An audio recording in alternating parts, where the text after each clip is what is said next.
Hello, আসসালামু আলাইকুম। কি অবস্থা তোমাদের? সবার পরীক্ষা কেমন হচ্ছে? আগামীকাল কিন্তু হচ্ছে বিজিএস পরীক্ষা। আর বিজিএস পরীক্ষার সময় সবার একটা কমন টেনশন থাকে যে বিজিএস এ তো অনেক লিখতে হয় বাট মার্ক বেশি পায় না। তো কিভাবে প্রশ্ন লিখলে বেশি মার্ক পাবা সেই ব্যাপারে আজকে খুবই সংক্ষিপ্তভাবে একেবারে স্ট্রেইট কাট কিছু গাইডলাইন দেব। জাস্ট এইটা মনে রেখে বা মাথায় রেখে কালকে লিখে দিয়ে আসবা, বেশি নম্বর পাবা, আমি গ্যারান্টি দিচ্ছি। তার আগে তোমাদেরকে বলি, তোমাদের প্রিপারেশনের জন্য কিন্তু আমাদের শিখো যে ইউটিউব চ্যানেলটা আছে, হ্যাঁ? এই শিখো ইউটিউব চ্যানেলে কিন্তু অনেকগুলো কন্টেন্ট অলরেডি চলে গেছে। আমরা প্রায় মাসখানেক আগে তোমাদের ফাইনাল শট দিয়েছিলাম।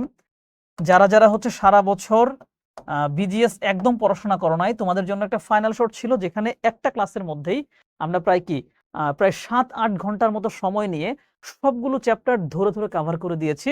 এইটা যদি দেখে না থাকো, দেখে ফেলতে পারো, এখনো যথেষ্ট সময় আছে অনেকের কাছে। আর গতকাল যেটা দিয়েছি আমরা সেটা হচ্ছে প্রায় 200-র কাছাকাছি একেবারে মোস্ট ইম্পর্টেন্ট গুলো হচ্ছে আমরা তোমাদেরকে দিয়েছি। এইটা হচ্ছে লাস্ট মোমেন্টে একটু দেখে যাও, ইতিমধ্যে অনেকে দেখে ফেলেছে। লাস্ট মোমেন্টে দেখে যাও, তোমাদের কিন্তু কমন পড়ে যাবে। ঠিক আছে? আর এখন তোমাদেরকে আমি শিখাই দিব কিভাবে প্রশ্নের উত্তর লিখলে তুমি বিজিএস এ সর্বোচ্চ মার্ক পাবা। এই ব্যাপারে একটা ডিটেইলস ভিডিও আমাদের শিখো ইউটিউব চ্যানেলে অনেক আগে থেকেই আছে, বাট অনেকেই হয়তোবা সেই ভিডিওটা খুঁজে পাচ্ছ না, তাই নতুন করে তোমাদেরকে আবার বলে দেওয়া।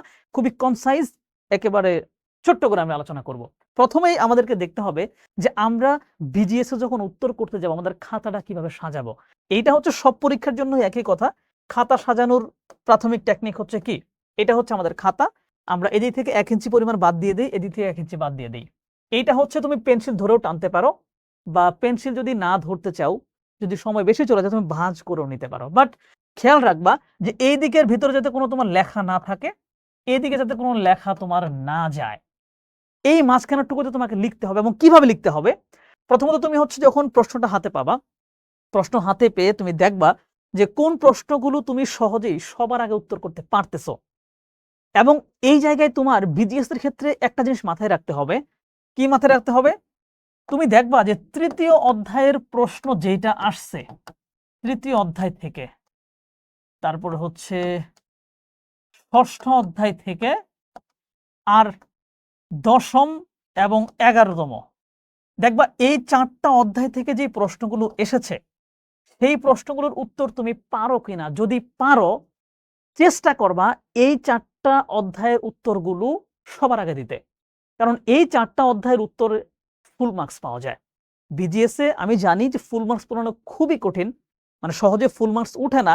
তুমি সর্বোচ্চ ভালো লাগলেও তোমাকে 8 দেবে, 9 পাওয়াটা মুশকিল। তবে এই 4টা অধ্যায়ের প্রশ্নগুলো তুমি ঠিকঠাক লিখতে পারলে সেখানে কিন্তু অবশ্যই অবশ্যই বেশি নম্বর পাবা। 9, কোনো কোনো ক্ষেত্রে 10। যেমন তৃতীয় অধ্যায়ের প্রশ্ন উত্তরে 10 পাওয়া পসিবল।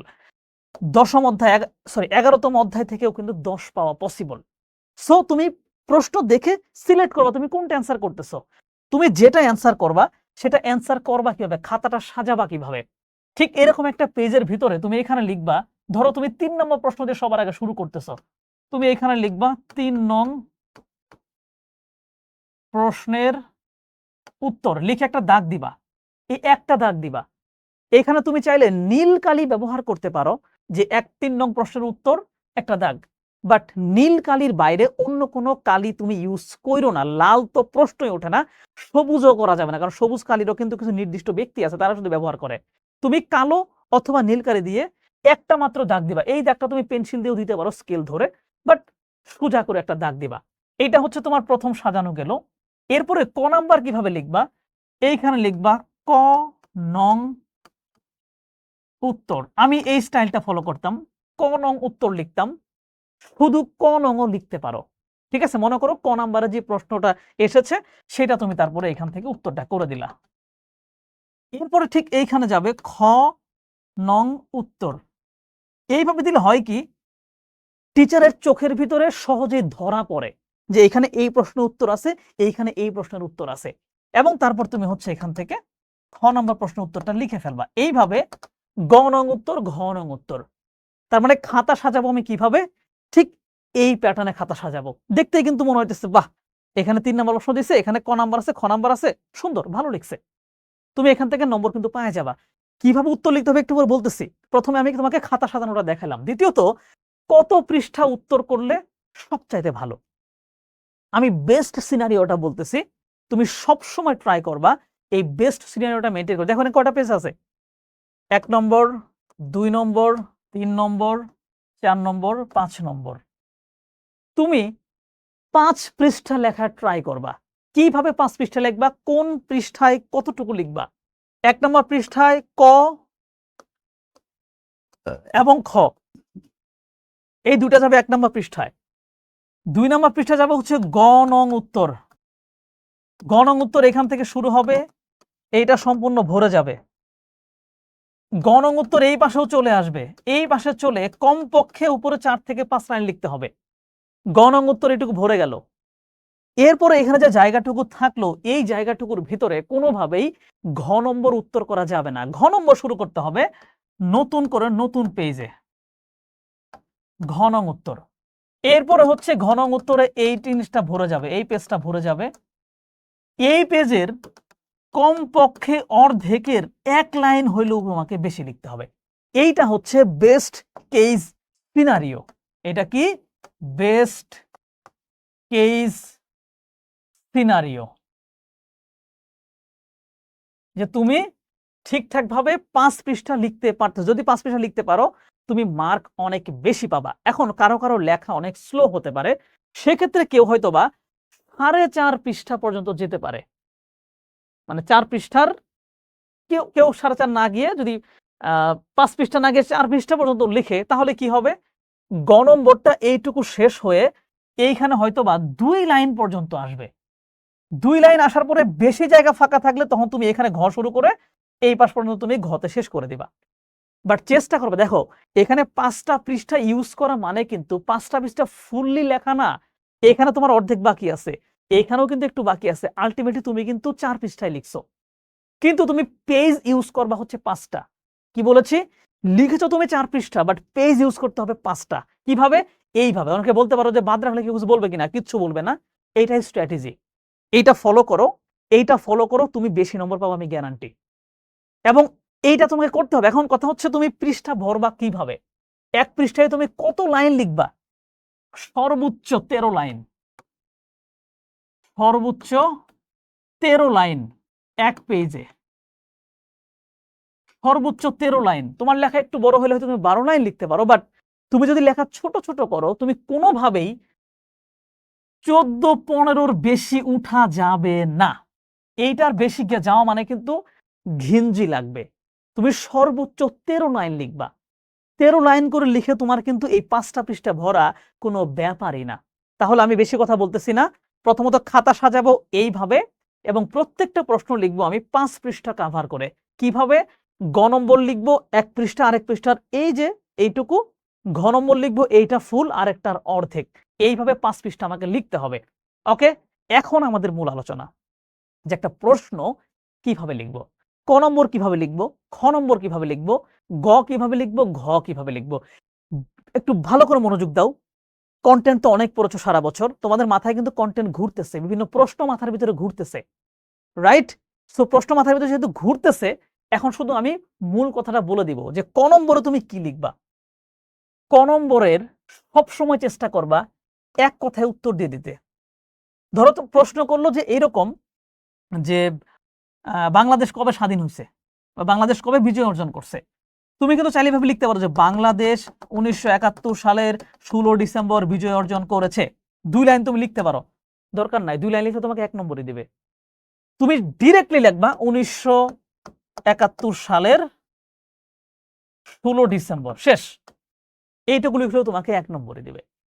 সো চেষ্টা করবা ক নম্বর উত্তর জাস্ট এক কথা লিখে দিতে, তোমার সময় সেভ হবে। এখানে এখানে তোমার সময়টা সেভ হবে, এবং স্পষ্ট অক্ষরে লিখবা, লেখা যাতে পড়তে সুবিধা হয়।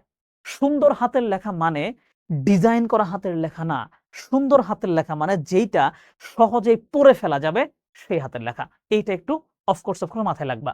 ওকে, ক নাম্বার চলে গেল। খ নম্বর, এইটা নিয়ে অনেকে বেশি প্যারা খাও, কারণ খ নম্বর যদি ভালো হয়, টিচার যদি খ নম্বরে তোমাকে 2-এ 2 দেয়, একটা বিশাল সম্ভাবনা আছে গ এবং ঘতে তোমাকে ভালো নম্বর দেয়ার।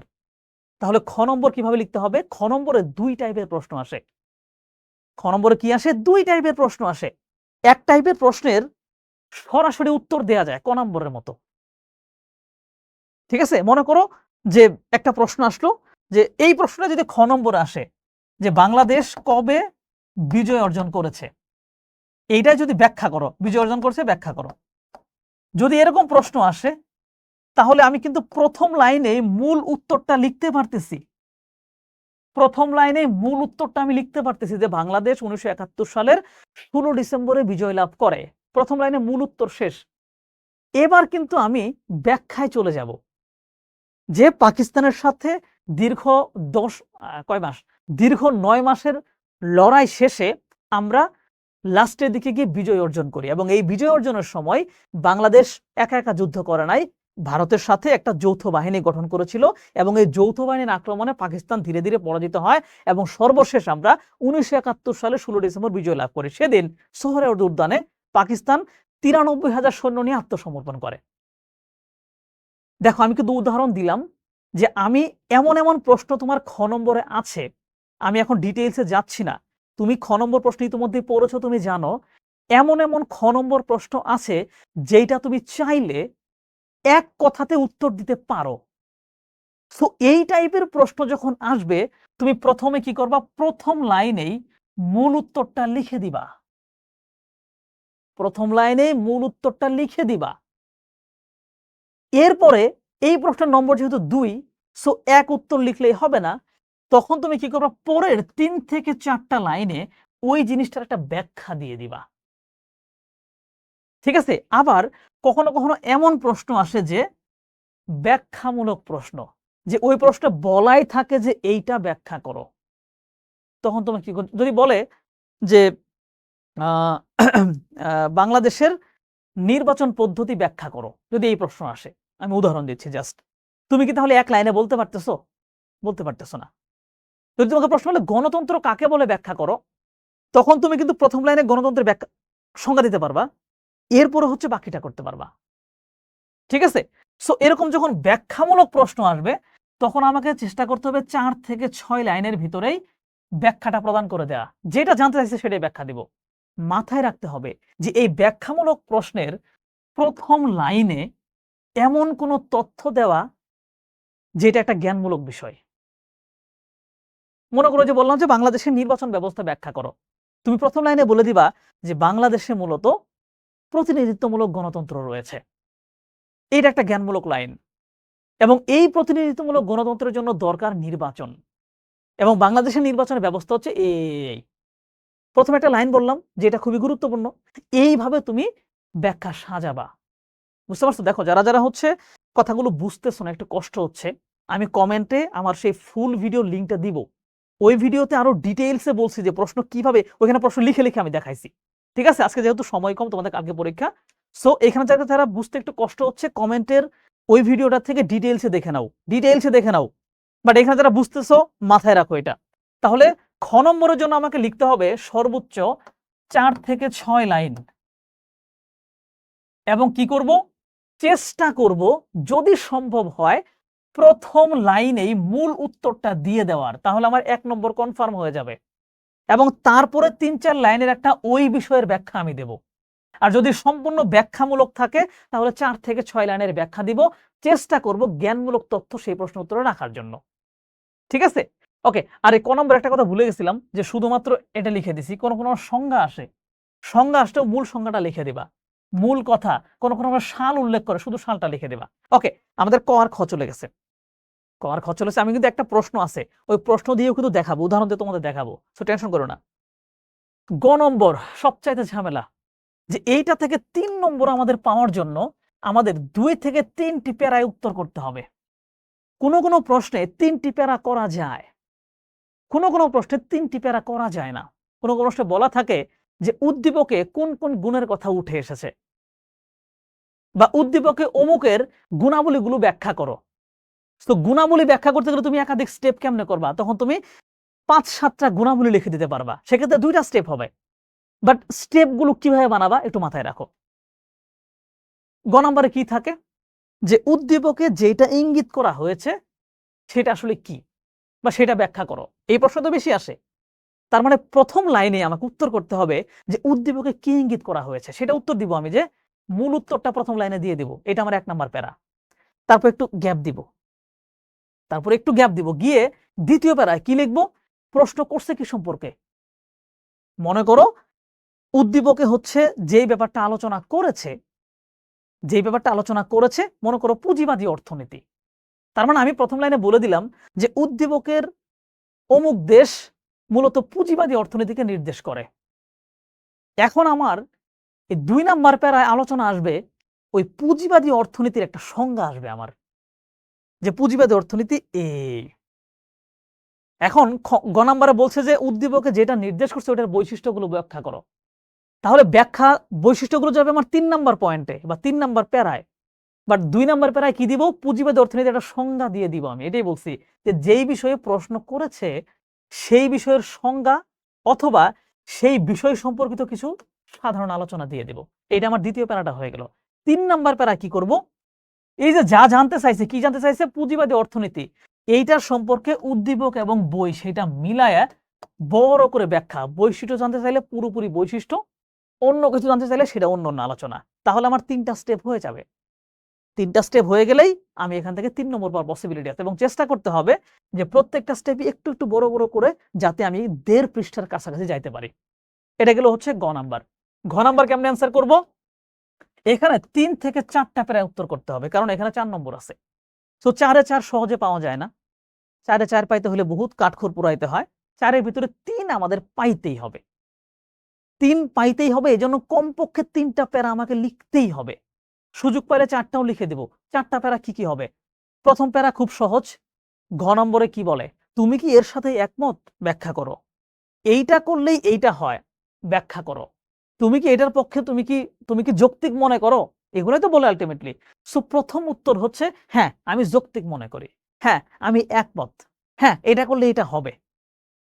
এইটা হচ্ছে প্রথম, যে হ্যাঁ আমি মনে করি, যৌক্তিক বা যৌক্তিক না, আমি যা মনে করি তাই, এটা আমার উত্তর। দ্বিতীয় প্যারা কি করবা, প্রশ্নটা কি সম্পর্কে।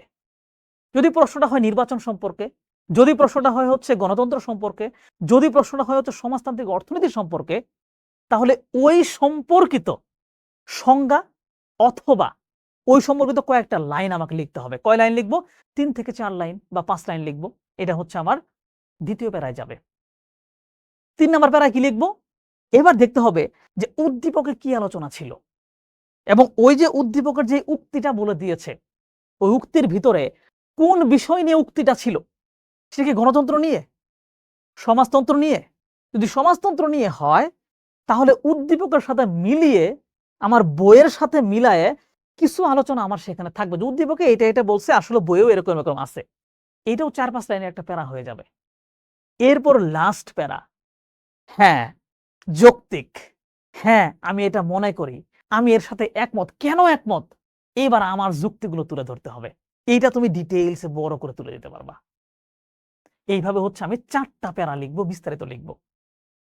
ঠিক আছে, ভালো করে দেখো 4টা স্টেপ কিভাবে বানাইলাম।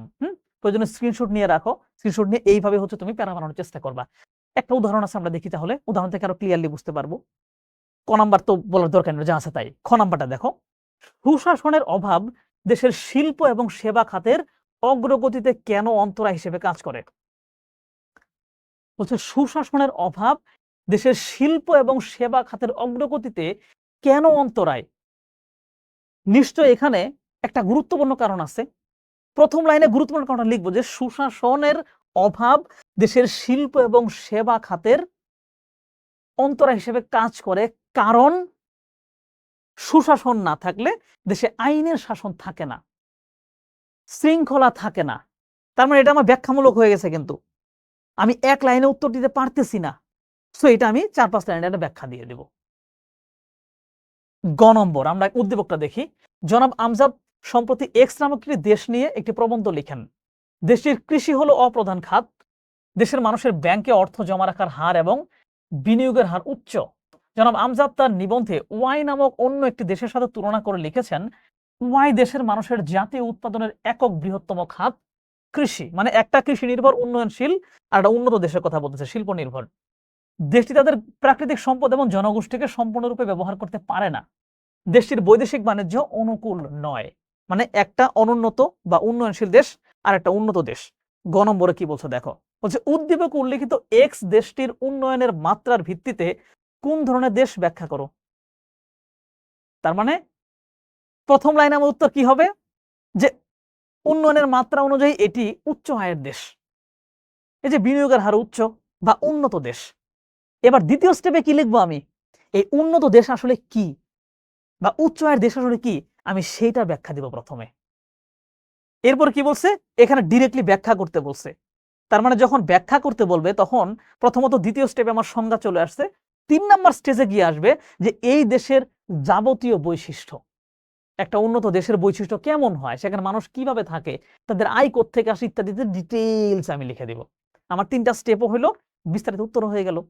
ঘ নম্বর কি বলছে, আমজাদ সাহেবের উল্লেখিত ওয়াই দেশটিকে এক্স মাত্রায় উন্নীত করার জন্য কি করা উচিত, মতামত দাও। তোমার মতামত চাইছে।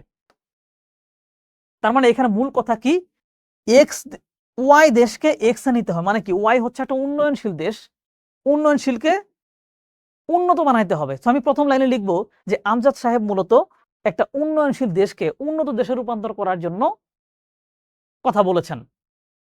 মানে উদ্দীপক অনুযায়ী ওয়াই দেশটি মানে উন্নয়নশীল দেশকে উন্নত দেশে রূপান্তর করতে হবে। এটার জন্য বিভিন্ন, মানে এটা প্রথম লাইন লিখলাম, এটার জন্য বিভিন্ন উপায় আছে। এরপর হচ্ছে আমার 2 নাম্বার স্টেপে কি যাবে, উন্নয়নশীল এবং উন্নত। উন্নতর ব্যাখ্যা তো আমি গয়ে দিয়ে ফেলছি, তাহলে উন্নয়নশীল দেশের একটা সংজ্ঞা আমি দিয়ে দিব এবং উন্নত 2টা সংজ্ঞায় আমি দিব, যে উন্নত দেশ হচ্ছে এই, উন্নয়নশীল দেশ হচ্ছে এই। পরের স্টেপে কি যাবে, যে কিভাবে এই উন্নয়নশীলকে উন্নত বানানো যায়। অনেকগুলো স্টেপ আমি লেখা পসিবল, 3-4টা স্টেপ লেখা পসিবল। যে প্রথমত হচ্ছে শিল্পে বিনিয়োগ করতে হবে, জনগণের দক্ষ করতে হবে, শিক্ষার হার বাড়াইতে হবে, অবকাঠামোর উন্নয়ন করতে হবে। 4টা স্টেপ হয়ে গেল, 4টা পয়েন্ট হয়ে গেল, এবং স্টেপও আমার 3 থেকে 4টা হয়ে গেল। আমি এখান থেকে ফুল মার্ক পেয়ে যাব। সো এইভাবে হচ্ছে আমাদের প্যারাগুলো ব্রেকডাউন করতে হবে। এইভাবে প্যারাগুলো ব্রেকডাউন করলে আমি বেশি মার্ক কিন্তু এখান থেকে ইজিলি পেয়ে যাব। কথা হচ্ছে টাইম ম্যানেজমেন্ট কিভাবে করবা, আমাদের সময় নিয়ে কিন্তু খুবই চিন্তা করতে হবে। প্রত্যেকটা প্রশ্নে 20 মিনিট করে সময় পাবা। এটার জন্য পরীক্ষার হলে গিয়ে ডিরেক্টলি তাড়াহুড়া করে লেখার ব্যাপারটা অনেকের হয়ে ওঠে না। দ্যাটস ওয়াই এখনই তোমরা ট্রাই করো যে বাসায় কয়েকটা প্রশ্ন একটু সময় ধরে ধরে লেখার। ঠিক আছে, কখনোই এমনটা করবা না যে প্রথম প্রশ্নে তুমি 30 মিনিট দিয়ে ফেলছো, লাস্টের প্রশ্নে দিয়েছো তো মাত্র 8 মিনিট। নো, শুরু থেকেই সকল প্রশ্নে 20 মিনিটের বেশি সময় দিবা না। প্রথম প্রশ্ন তুমি 21 বা 22 মিনিট দিতে পারো সর্বোচ্চ, বাট চেষ্টা করবা 20-এর মধ্যে শেষ করতে। প্রথম প্রশ্নে যেই পরিমাণ সময় দিবা, লাস্ট প্রশ্নেও সেম পরিমাণ সময় দিতে হবে, তাহলে সব প্রশ্নে একটা ব্যালেন্স নম্বর পাবা। আর এইটা প্র্যাকটিস করার জন্য বাসায় বসে বসে কমপক্ষে 3টা প্রশ্ন সময় ধরে লেখো, সময় ধরে 3টা প্রশ্ন কি করো, লিখে ফেলো। এতে করে তোমার হাতের লেখার স্পিডটা বেড়ে যাবে। ঠিক আছে, তাহলে এইটুকুই আলোচনা ছিল। আমার মনে হয় যে কিভাবে সৃজনশীল প্রশ্ন লিখতে হয় সেটা নিয়ে তোমরা ইতিমধ্যে অনেক জেনেছো, বাট বিজিএস এর জন্য স্পেশালি কি করলে সর্বোচ্চ নম্বর পাবা সেটা নিয়ে আমি তোমাদের কিছু আলোচনা করার চেষ্টা করলাম। যদি মানে মাথায় ঢুকে থাকে এইভাবে একটু উত্তর লিখে দিয়ে এসো, আশা করি তোমরা হতাশ হবে না। তো সবার পরীক্ষা ভালো হোক, সবার জন্য শুভকামনা থাকলো। সবাই ভালো থাকো, সুস্থ থাকো।